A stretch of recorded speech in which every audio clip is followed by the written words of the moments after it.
Eu queria falar com vocês hoje sobre um assunto que uma hora ou outra vai chegar até a gente, que é o luto.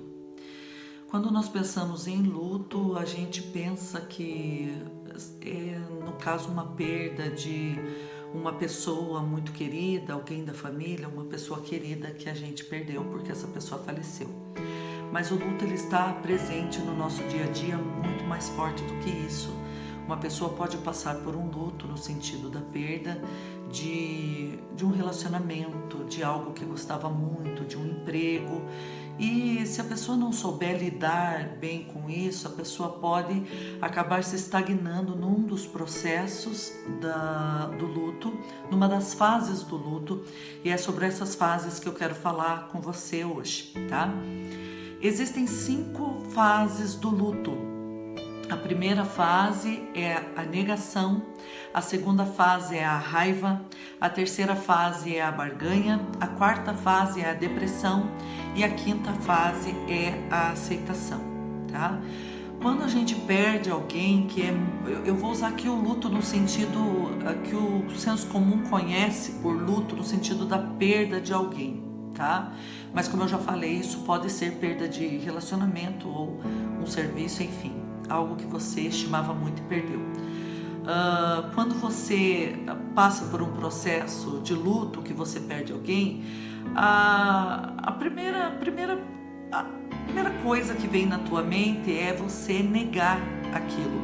Isso aconteceu comigo porque há 2 anos atrás eu perdi a minha mãe e eu pude sentir na pele esses processos, essas fases do luto, tá?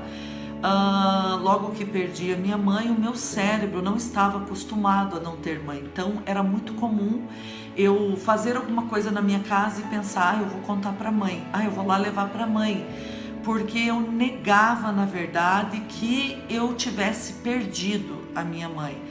E passou um tempo até eu perceber que ela não estava ali. Isso não é tão fácil de acontecer, mas aos poucos o cérebro vai se acostumando com essa falta que a pessoa faz e a gente vai vencendo essa fase que é a negação. Porém, quando essa primeira fase, não que elas tenham que ser exatamente nessa ordem, ou que as pessoas tenham que vivenciar as 5 fases, mas é assim que acontece para aqueles que acabam vivenciando todas. Quando eu perdi, eu passei por esse processo da negação e logo depois veio a raiva. Raiva no sentido de me sentir injustiçada. Por que as pessoas tinham as suas mães? Não que eu desejasse a morte das outras mães, entende? Eu não queria e não quero que ninguém sinta a dor que eu senti pela perda da minha mãe, mas uma sensação de injustiça. Por que a minha mãe não foi curada? Porque ela faleceu de câncer? Por que muitas pessoas alcançam e ela não conseguiu alcançar? Então, uma raiva muito grande, uma revolta muito grande se forma dentro da gente.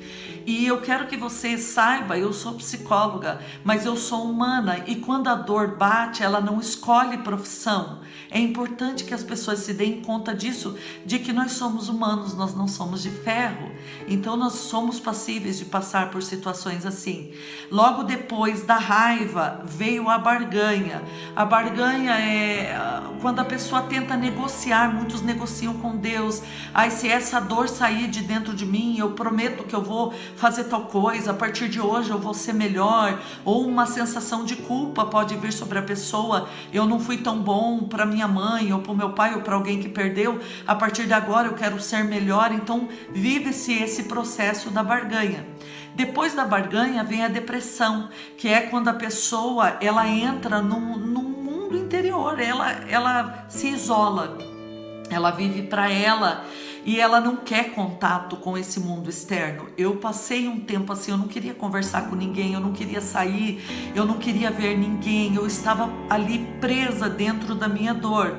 Ainda bem que eu passei por esse processo da depressão e entrei na última fase do luto, que é a aceitação. como que eu trabalhei com aceitação? Como eu falei para vocês, minha mãe estava sofrendo com câncer, já fazia 2 anos e ela acabou falecendo. Então, quando eu passei por esse processo, eu comecei a trabalhar a aceitação na minha mente, porque vinham muitos pensamentos sabotadores e eles são cruéis e eles diziam: como é que vai ser tua vida daqui para frente? Você não tem mais mãe, como é que você vai viver? Como é que vai ser? E eu parava para pensar e comecei a enfrentar esses pensamentos com outros pensamentos. Então eu dizia: eu sei que eu não tenho mais mãe, mas eu tenho certeza que a minha mãe está bem. Eu tenho certeza que um dia a gente vai se encontrar outra vez. Então eu preciso viver pelo meu esposo, pelos meus filhos, pelos meus amigos, por aqueles que precisam de mim, pelo meu pai, que graças a Deus eu tenho ainda, pelos meus irmãos, pela minha família.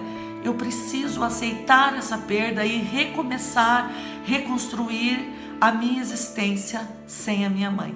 Fácil não foi, fácil ainda não é. Mas você chegar nessa fase da aceitação já é um grande passo. E se torna complicado quando a pessoa fica preso, por exemplo, na negação.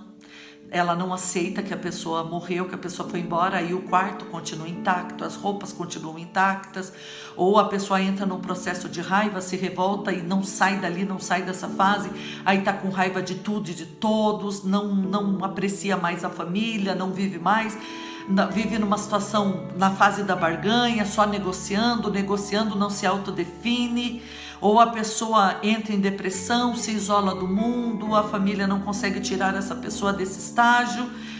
O importante é chegar na aceitação. E eu estou fazendo esse vídeo com esse tema mais forte do que os vídeos que geralmente eu posto no Instagram, no YouTube, mas de extrema importância. E eu sei que o luto faz parte da vida da gente e talvez você esteja enfrentando isso nesse momento. Enfrente essa fase.